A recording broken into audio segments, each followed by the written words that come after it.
Did you know that the earliest rock record was cut using a Martin guitar in 1955? Elvis Presley recorded Mystery Train on a 0018. Martin guitars have been played throughout by the biggest names. You know, you talk about Eric Clapton, John Mayer, Jimmy Page, Neil Young, you know, James Hetfield, Kirk Hammett from Metallica. The list would go on, and it's, you know, not just artists from the past, but current artists are playing Martin guitars. It just goes to show that a Martin guitar is the perfect tool for whatever style of music you're playing.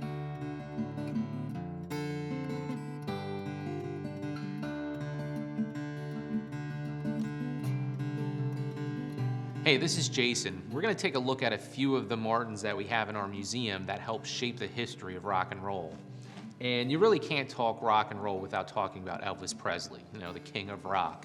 And he started out playing style 18 guitars, but as he got a little more fame, a little more money, he moved up to a D-28, and he purchased a tooled leather cover like the one seen on this guitar, and you can see him performing on the Ed Sullivan Show with that D-28 with that leather cover on it.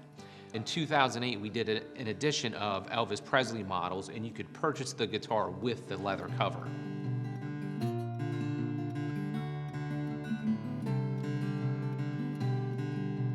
In 1968, Martin reintroduced the D-45. They saw artists, musicians clamoring for pearl inlaid guitars, and they had stopped producing them because of World War II.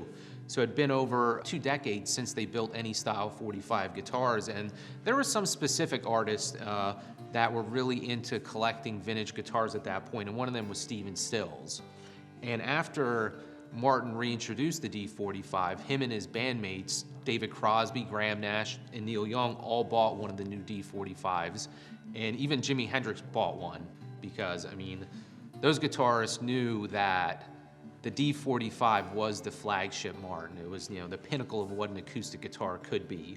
This right here is our 1969 D-45 from our museum collection, and, I mean, there's some differences between one of these and a pre-war D-45, but still, I mean, the collectability of these guitars from those first 2 years of Martin reintroducing a D-45 is extremely high because, I mean, the majority of them still have Brazilian rosewood back and sides, which, I mean, when you're looking at a vintage acoustic guitar, one that's made with rosewood, I mean, a lot of people gravitate towards Brazilian rosewood guitars just because of the tone you can get from them and that mystique of all the Martins that have been built throughout the history of the company with Brazilian rosewood.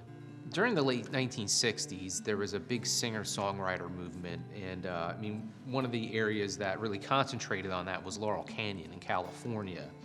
And it was kind of, you know, Martin guitars there, it was almost like a rite of passage. It was almost like a necessity if you were in that scene, because, I mean, you had Crosby, Stills, and Nash, Joni Mitchell, all of these tremendous songwriters and musicians living there at the time, and they were all playing Martin guitars.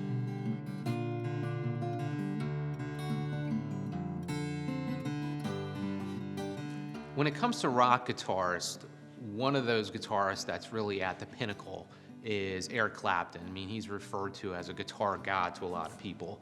And I mean, obviously Clapton made a lot of records on electric guitars, but he also used acoustics a lot in his recording and obviously live. His MTV Unplugged special, that was hugely successful. And when Eric Clapton does play an acoustic, he chooses Martin.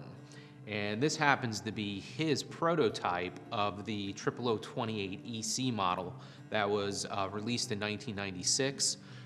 Martin sent this guitar to him, and they had already built the 0042 EC for him, but when he received this guitar, he said it was the best sounding acoustic guitar that he ever played.